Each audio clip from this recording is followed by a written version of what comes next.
Good morning বন্ধুরা, দেখতে পাচ্ছ আমার গাছে কি সুন্দর ফুলগুলো ফুটেছে। খুব ইচ্ছা ছিল যদি একটা জবা ফুল ফুটতো, কিন্তু কুড়ি হয়ে আছে, জবা ফুল কিন্তু আজকে ফোটেনি। আজকে হচ্ছে গণেশ চতুর্থী, ভেবেছিলাম যদি একটা জবা ফুল ফুটতো গণেশ ঠাকুর পায়ে দিতাম। যাই হোক, আজকের ওয়েদার কিন্তু খুব সুন্দর, জানো তো, বৃষ্টিও না আবার খুব বেশি রোদ্দুরও না। কাল রাত্রে বৃষ্টি হয়েছে বলে একটু একটু ওই দেখো জল জমে আছে আর ভিজে রয়েছে। এখন বাজে 7:15। আমি তো উঠে পড়েছি অনেক আগে, উঠে ঘরদোরগুলো আজকে জানো তো একটুখানি পরিষ্কার পরিচ্ছন্ন করলাম। আমার গণেশ ঠাকুর পুজো অনেক আগের থেকে শুরু, তো এবারে ভেবেছিলাম আরও বড় করে করব, কিন্তু সেরমভাবে আমি করে উঠতে পারলাম না। তবে যেরমভাবেই করি না কেন, আমার গণপতি কিন্তু আমার হাতেই এইরমভাবে পুজো নিতেই অভ্যস্ত। নমস্কার বন্ধুরা, আমি ইন্ডিয়া থেকে পিয়ালি বলছি। আমার পুরনো বন্ধু, নতুন বন্ধু, দূরের বন্ধু আর যারা কাছে আছো সকলকে জানাই পিয়ালি 3 চ্যানেলে অনেক অনেক স্বাগত। সকাল থেকে তো উঠে পড়েছি, আর এখন বললাম তোমাদের 7:15 বাজে। কিছুটা কাজ হয়েছে, ঘরদোরগুলো একটুখানি ঝুল হয়েছিল, সেগুলোকে ঝাড়লাম, ঝেড়ে একটুখানি এইগুলো সোফা টোফাগুলো ঝেড়ে নিলাম, নিয়ে এবার একটুখানি বসেছি। হাঁপিয়ে গেছি, এখনও কাজের দিদি আসেনি। কাজের দিদি আসলে কাজ করে গেলে তারপরে চলবে পরের কাজগুলো, মানে ওই একটু এনার্জি ড্রিঙ্ক বানাবো, তারপর সবজি কাটবো, রোজের যা কাজ হয় সেই আবার শুরু হয়ে গেল। আর একটা নতুন সকাল, আবার রোজের কাজ। তাহলে চলো সাথে থাকো, সঙ্গে থাকো আর দেখতে থাকো।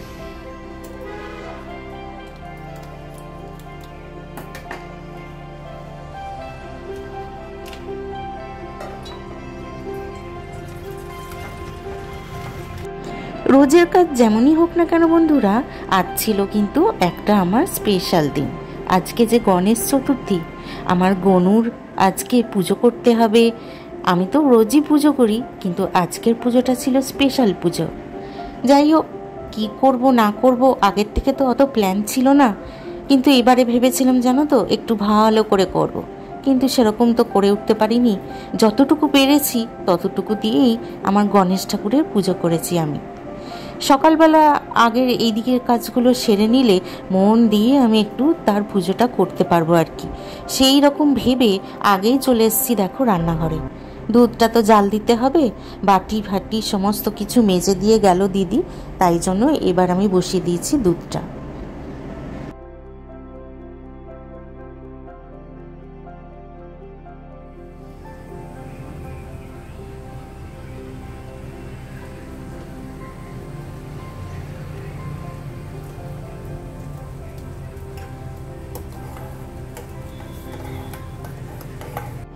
ওই দিকে এক এক করে সবাই উঠে পড়েছে, তো যথারীতি তাদের জন্য চাও বসিয়ে দিলাম। এই একটু এনার্জি ড্রিঙ্ক খেলে পরে সারা দিন ফুল এনার্জিতে থাকি আমি।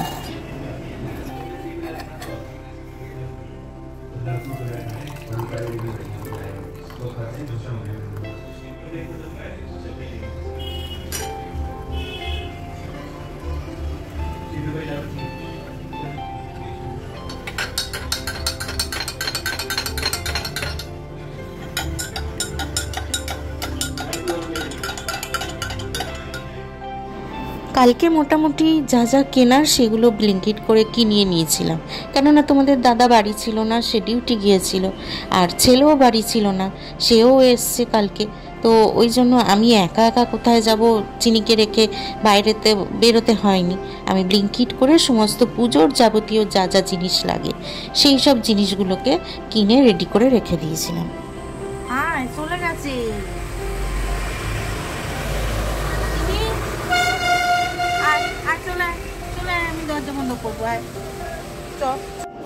সবাইয়ের বায়নার সাথে সাথে আমার চিনুমুনির বায়নাটাকেও কিন্তু আমায় মেটাতে হয় বন্ধুরা। এই যে একটু আগেই বারান্দা থেকে চিৎকার করছিল, নিচে এসছিল কয়েকটা ওই যে পেট শপে কয়েকটা ডগি, ব্যাস গন্ধ পেয়ে সেও চলে গেছে অমনি বারান্দায়। আর চিৎকার কর, ওদের সাথে কথা বল তা নয়, আমাকেও কিন্তু ডেকে তাদের দেখাতে হবে। তাই আমিও গিয়েছিলাম পিছনে পিছনে। কিন্তু কতক্ষণ দাঁড়িয়ে থাকবো বলো তো, এদিকের কাজগুলোও তো সারতে হবে না। দুপুরের ওদের রান্না বান্না সমস্ত করে নিতে হবে, বিকেলবেলায় আমার গণপতির পুজো হবে। তো সেই জন্য আমি তাড়াতাড়ি করে দুপুরের যা আইটেম সেই আইটেমগুলো রান্না করতে চলে এলাম।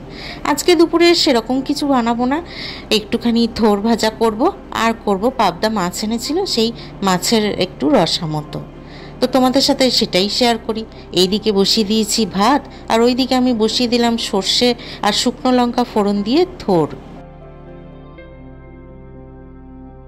থোর খেতে আমাদের বাড়ি খুব একটা কেউ পছন্দ করে না, কিন্তু কি বলো তো বন্ধুরা, এই সব থোর, তারপরে ডাঁটা, এইগুলোতে একটু খেতে হবে বলো তো। মোচা, এগুলোতে খুব আয়রন থাকে। এইভাবে যদি রান্না করি তাহলে এরা খাবে, মানে এই ধরো থোড়ের ডালনা বা ভাজা এ সমস্ত করে দিলে তবেই খাবে। তো যাই হোক, থোর রান্নার পরে আমি ভাবলাম একটুখানি ডালও করি, যদি ওরা থোরটা না খায়। তাই জন্য আজকে একটু মুগের ডাল বসিয়েছিলাম। সেই মুগের ডালটা আজকে দেখো ফোড়ন দিলাম, ঘিয়ে একটুখানি তেজপাতা আর জিরে ফোড়ন দিলাম, আর মুগের ডালের মধ্যে একটু আমার জন্য পটল সেদ্ধ দিয়ে দিয়েছিলাম। এটা সম্পূর্ণ নিরামিষ করেছি মুগের ডালটা, কেননা আজকে আমি একটু ভাত টাত কিচ্ছু খাবো না, একটুখানি এই ডালটাই খাবো, সেই জন্যই এই ডালটা আরও করলাম। কিছুই না, এর মধ্যে একটুখানি মিষ্টি দিলাম, এই যে গুড় দিয়ে দিলাম, আর দিয়ে দিলাম একটুখানি কাটা টমেটো।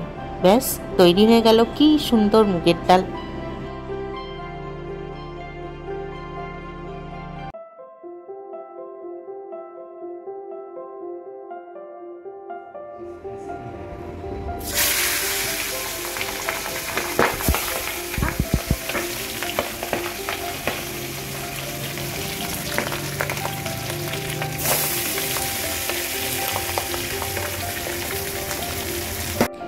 এবার করে নিচ্ছি পাবদা মাছের ঝাল। পাবদা মাছগুলো এত ফাটছিল না, আমি তেল মাখিয়েও নিয়েছিলাম। আমি একটা দিদির ভিডিওতে দেখেছিলাম যে তেলের মধ্যে কিছুটা নুন দিয়ে দিতে হয়, আর মাছের গায়েও নাকি একটু তেল মাখিয়ে নিতে হয়, তাহলে নাকি ফাটে না। তার সত্ত্বেও ফাটলো, কি অবস্থা বলো দেখিনি। যাই হোক, এই পাবদা মাছগুলো কোনো রকমে ভাজলাম, আর তার মধ্যে দেখো দিয়ে দিলাম কালো জিরে ফোড়ন, আর আদা আর কাঁচা লঙ্কা বাটা বেটেছিলাম, টমেটোও ছিল সাথে। তো আদা কাঁচা লঙ্কা টমেটো বাটা দিয়ে ওটা কষিয়ে তার মধ্যে দিয়ে দিয়েছিলাম একটুখানি সর্ষে বাটা। ব্যাস তৈরি হয়ে গেল পাবদা মাছের ঝাল।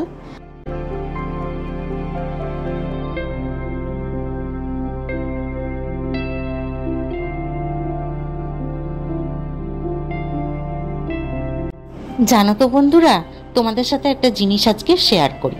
এই যে গণেশ ঠাকুরের পুজোর ব্যাপারটা না, এটা আগে কখনো আমি এভাবে করতাম না। আগে কখনো করতাম না বলতে, মানে যখন আমার বিয়ে হয়, আমার বিয়ের আগে আমি যখন ছোট ছিলাম, তখন আমার একটা ছোট্ট পেন্সিল বক্স ছিল। সেই পেন্সিল বক্সের ভেতরে আমি একটা গণেশ ঠাকুরের স্টিকার আটকে রেখেছিলাম। আর যখনই আমি স্কুলে যেতাম বা আমার যখন পরীক্ষা হতো স্কুলের, তখন কি হতো, মা যখন পুজো করতো একটা করে আমাকে ফুল দিত, আমি না সেই ফুলটা সেই স্টিকারের ওইখানে ওই ফুলটাকে রেখে দিতাম, যেন আমি ঠাকুরের পায়ে ফুলটা দিতে পেরেছি। আমি খুব ছোটবেলা থেকে এই গণেশ ঠাকুরের খুব ভক্ত ছিলাম। যাই হোক, এবার তারপরে আমার বিয়ে হয়ে যায়, এবং বিয়ের পরে যখন আমরা মধ্যপ্রদেশে আমার হাজব্যান্ডের পোস্টিং ছিল, তো ওইখানে যখন আমি যাই, তখন দেখি এই গণেশ চতুর্থীর সময় সব ঘরে ঘরে গণেশ ঠাকুরের আরতি হয়, আরাধনা হয়, পুজো হয়, আর সেটা চলে প্রায় এক সপ্তাহ ধরে।